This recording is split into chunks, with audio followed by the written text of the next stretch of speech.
Three, two, one. Hey everyone, welcome to Digital Dialogues. I'm Miguel, and joining me today are George and Max. Today, we're diving into the topic that's reshaped our world, the effects of social networks.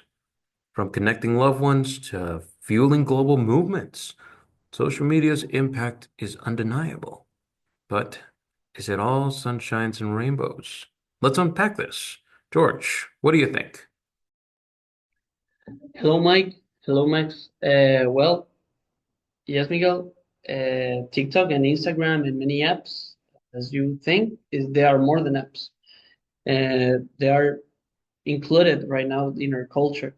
But the documentary films, like The Social Dilemma, it shows something else. We most most of us we can think that are useful tools, but in the social dilemma, as it shows, maybe we can it's another perspective that we can see how the apps, instead of using them, they're using us. So it's an issue that we need to wake up of um, from this addiction. It says of Bosky in the social dilemma. So what do you think, Max? What's up? Hi, George. Hi, Miguel. I'm a little bit laggy. And well, first off, we're here to see solutions. So, how do we balance risks and benefits? Now, let's get started. Couldn't have agreed more. Let's start with the good stuff, shall we? Social networks erases boundaries. Video call relatives in Mexico every day, impossible, and 20 years ago. Gina, Javinia Sartoria, author of the Multinetic Social Society from 2000, say. Content technology fosters multicultural discourse. Considered hashtags from uh, hashtag Black Lives Matter, for example, has made a concrete real world difference. George, what do you think? I think that's a good point because also in my own neighborhood, I can see it. They used a Facebook group just to organize food banks during the pandemic, or also help. There are many organizations that help dogs, cats in a street situation. And so this type of situation, social media facilitates the communication between the community. So, Max, what do you think? Is it bad for our mental health? Okay. So, segment number two, the shadows. The double-edged sword. Social apps are likened to slot machines and the social dilemma, 2020. Designed to addict, endless scrolling, echo chambers of created content, and no wonder anxiety rates are on the rise. George, what do you think about it? Yes, these mental issues are on the rise. So maybe there's certainly something that we need to think about. And it's not only mental health, also the failed contents. What are you fooling your mind with? So, because there are certain addictions that teenagers are passing through, such as porn. You can think about it.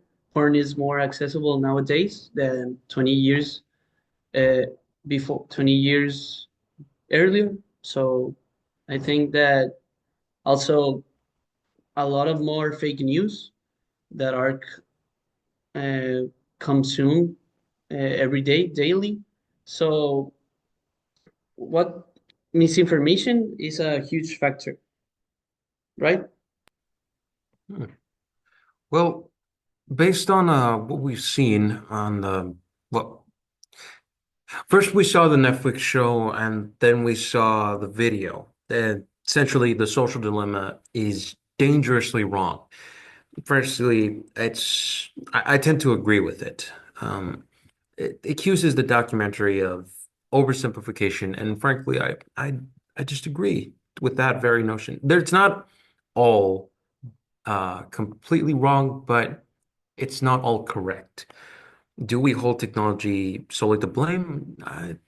Frankly, I don't really agree with that notion. We're partially to blame ourselves, but there are there is uh, there is caution to be taken from any means of technology, especially if your information is at risk.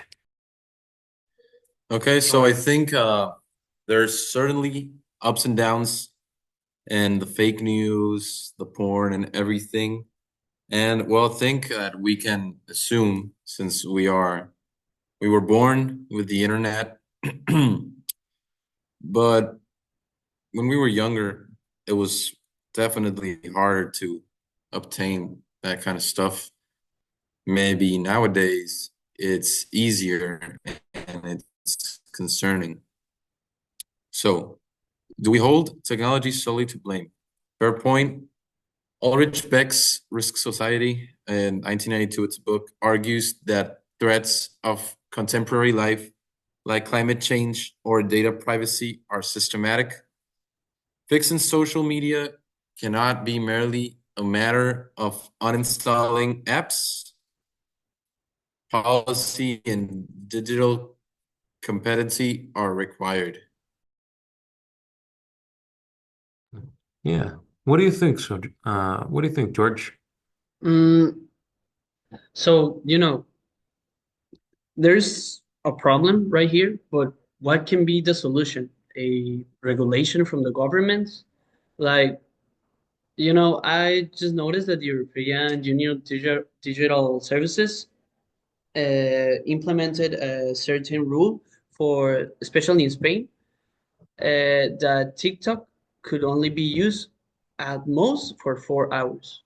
So I think these regulations can make things easier for us to advance in the addiction problem. So, also, as bad myself, we can also take some actions. I have started silencing my annoying notifications. So that's something I'm starting by myself. But so what are you doing, guys, uh, for making this thing less addictive? Miguel? I do tend to agree with that motion to create screen-free time, if you would. Baby steps do matter. Max, any last thoughts? Yeah, certainly. Education matters.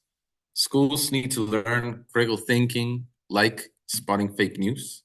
We need to be aware of when a news is a fake news, and businesses should definitely care more about ethics than engagement.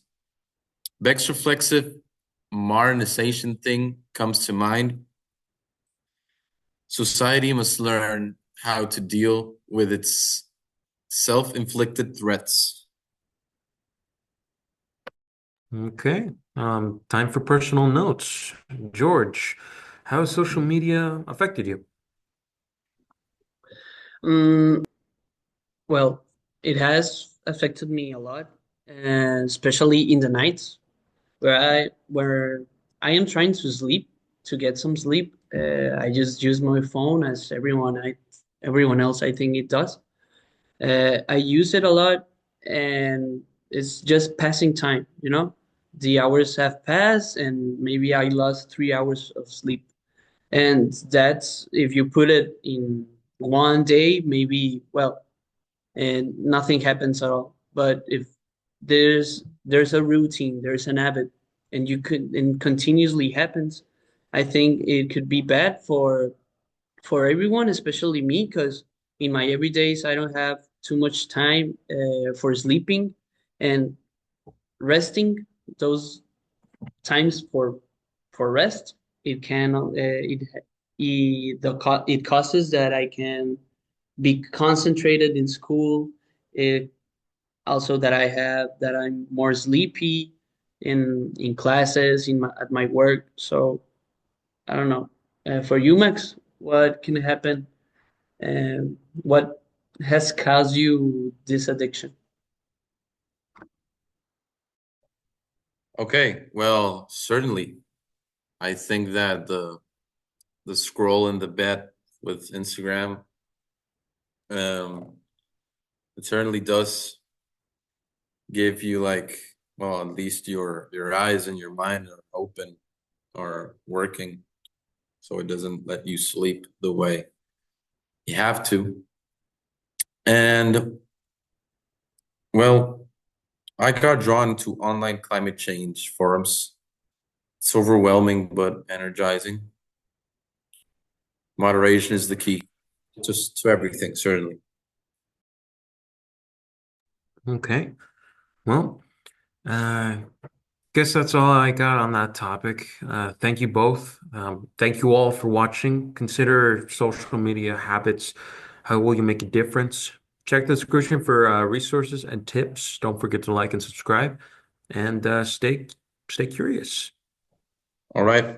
Until next time, keep questioning the virtual world. Peace out. See you.